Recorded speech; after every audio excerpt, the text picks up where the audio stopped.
Hello everyone, I'm Becky Goldsmith with Piece of Cake, and I want to share with you a book that I didn't write, but that I like a lot. It's called Swatch This, and let me show you what's inside.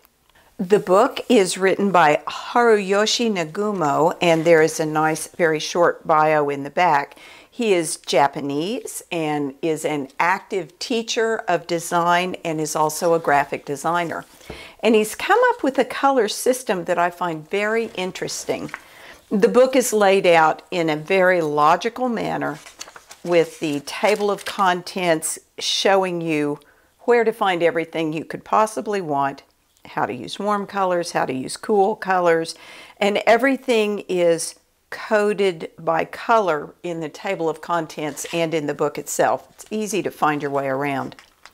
But the coolest part, I think, is here inside the toolbox, where he talks about the relationship between color and image and between color and physiology. This goes beyond warm colors and cool colors and how they make you feel. This chart lists the colors and also includes their name, and 4 columns. These are the main hormones related to each color, the stimulation sites, what the colors act on, the effect, the physiological effect each color has on the body, and the resulting emotion that comes from the color. I had just never really thought about this before. So, of course, red would be associated with adrenaline, and the circulatory system promotes circulation and it's passionate. All of these things make sense. I'd just not thought of them before. Okay, so that's true with all of the colors. And then he's got this interesting graphic that puts different kinds of colors, and you'll see these on the next page, with their seasons. Again, it's an interesting way to think about color.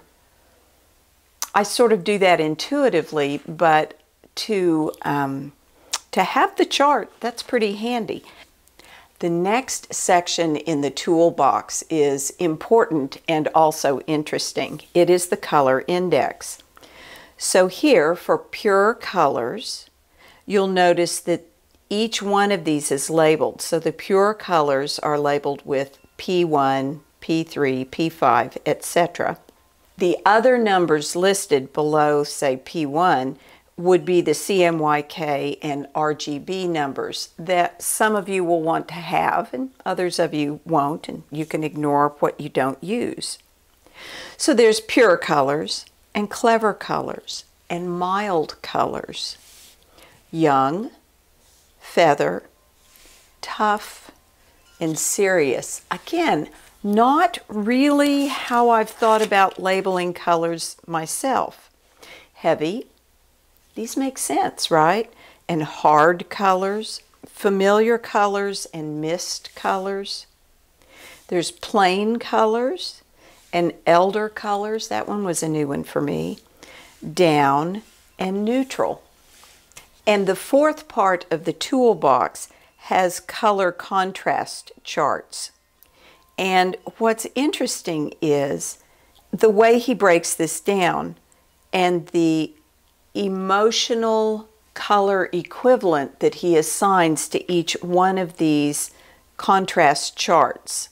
So interesting and something to sit down with and really think about. When you go through this book, actually read the text. There's not that much to it. It's a very quick read, but it's pithy, if you know what I mean. There's real information there. So how to use red is not a particularly short chapter because he breaks it down into the historical uses and prominent uses, how to make a unified feeling with red using similar colors, how to make other colors stand out, how to make contrast and movement, how to produce gentleness. That's an interesting thought. Making dynamic colorways. And I think this is interesting, creating traditional Japanese combinations. And then you move into the next color, and it is the same. So for each one of these colors, you get that lovely breakdown that gives you a feel for how to combine colors in ways to smooth out your design, or how to make certain colors pop, how to use colors together. I really like this book.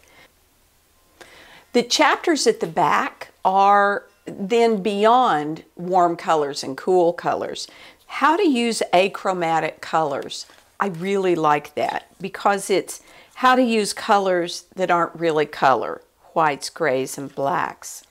Very interesting. How to use them in combination with other colors. He calls gray ash, which is lovely. And then how to use metallic gold and silver. In my own quilting, I don't really ever use gold and silver, but it's interesting to imagine how that would be used. And then how to use neons, reds and pinks, and oranges and yellows. Again, not colors I typically use, but interesting to think about. And on page 190, the gradation charts are really interesting to look at. This is a wonderful book from cover to cover. I'm happy to have it in my own library. And I honestly think it's a nice companion book to my own book, the Quilter's Practical Guide to Color. Both of these books have different information that can be used together to help you get the most out of color in your own quilts. So, thanks for watching.